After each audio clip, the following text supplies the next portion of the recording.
Hey guys, Nathan here from Running Warehouse Australia. I have Alicia with me today and we got to test out the brand new New Balance 1080 v13. Now, I've been a big fan of the 1080 series. It's one of my favorite neutral daily trainers. So I was super excited to get them on foot and see what tweaks and redesigns they made on the 13. Alicia?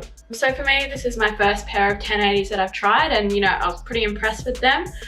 They're comfortable, plush, and they're a great daily trainer. Jumping into the specs quickly, New Balance have the 1080 v13 in a men's size 9 listed at about 260 grams, women's size 8 about 205 grams. It's got 33 mil in the heel, 27 in the forefoot for a 6 mil heel to toe drop.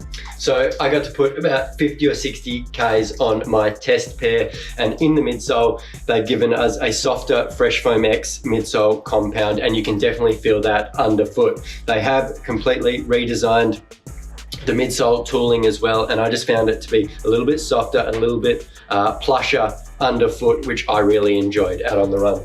Alicia, what are your thoughts on the midsole? So it felt plush, bouncy, and responsive. Typically, I lean towards like a more firmer shoe, so this was something different for me, and I really enjoyed it.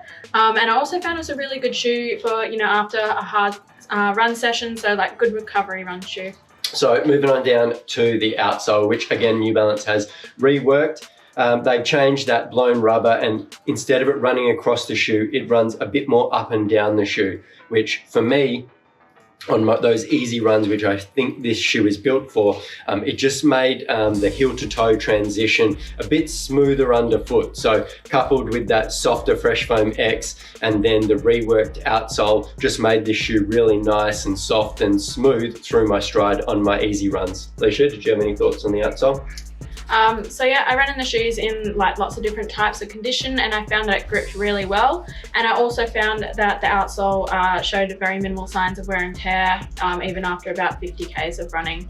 Moving on back to the upper, we get again a reworked hypo knit upper in the forefoot.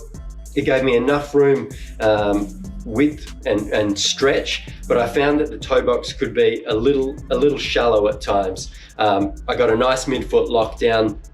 My other concern with the upper, and while this wasn't an issue for me, I feel someone who puts some insoles or maybe orthotics could find it a little bit shallow and may get a little bit of heel slip. But overall for me, I quite liked the upper. It was nice and stretchy where it needed to be and gave me a decent midfoot lockdown. Your thoughts on the upper, Alicia?